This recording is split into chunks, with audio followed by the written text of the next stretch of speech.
பேருந்து அந்த KSR bus மீது அந்த பெர்மிட்டை க்ளோஸ் பண்ணியிருக்கோம். நாளைக்கு தனியார் பஸ்ஸுடைய முதலாளிகளை வர சொல்லி நாளைக்கு கூட்டம் போட்டிருக்கு.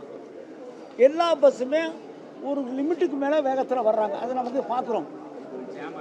ஆமாம், அதை சரி செய்வது 60 கிலோமீட்டருக்கு மேலே போகணும்னா தடுக்கக்கூடிய அந்த கருவி பொருத்தப்பட்டிருக்கா என்பதையும் பார்க்க சொல்லியிருக்கிறோம். ஆர்டிஓவிடம் மாவட்ட போக்குவரத்து அதிகாரியிடையும் தொடர்ந்து கண்காணிக்க சொல்லி வேகமாக வருகிற அந்த பேருந்துகள் மீது தகுந்த நடவடிக்கை எடுக்க சொல்லி அதையும் நாங்கள் இன்றைக்கு அதிகாரம் உத்தரவிட்டிருக்கோம். மாவட்ட ஆட்சித்தலைவர் அவர்கள் நேரடியாக அதை ஆய்வு செய்ய சொல்லியிருக்கார்கள். இன்னும் எந்தெந்த குறிப்பிட்ட இடங்களில் வேகத்தடை வேண்டுமோ அதையும் உடனடியாக போட சொல்லி நம் நெடுஞ்சாலைத்துறைக்கு நாங்கள் சொல்லியிருக்கிறோம். விரைவில் அந்த பணிகளையும் நாங்கள் செய்வோம். குறிப்பிட்ட வேகத்தை ஆர்டிஓ விட்டு இனிமேல் ஸ்பீடை கண்ட்ரோல் பண்ண சொல்லி அவங்க மேலே நம்ம நடவடிக்கை எடுக்கலாம்.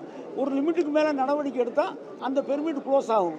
அதுக்கு வேண்டிய நடவடிக்கை எடுக்க சொல்லி கலெக்டர்கிட்ட சொல்லிக்குவோம். நாளைக்கு அந்த முதலாளிமாரை வர சொல்லி அவங்களுக்கு முதல்ல ஒரு எச்சரிக்கை பண்ணுவோம். ஸ்பீடு பிரேக்கை எல்லா இடத்துலையும் போட சொல்லுவோம். தொடர்ந்து இந்த பணிகளை ஏற்கனவே இதுக்கு முந்தி பார்த்தீங்கன்னா இந்த கேஎஸ்ஆர் வண்டி தான் ஒரு 3 பேர் ஆக்சிடெண்ட்டாக இறந்துருக்காங்க. 3 பேர் இறந்துருக்காங்க. அதெல்லாம் பார்த்துட்டோம். அதுக்கு வேண்டிய நடவடிக்கை நிச்சயமாக அரசாங்கம் எடுக்கும்.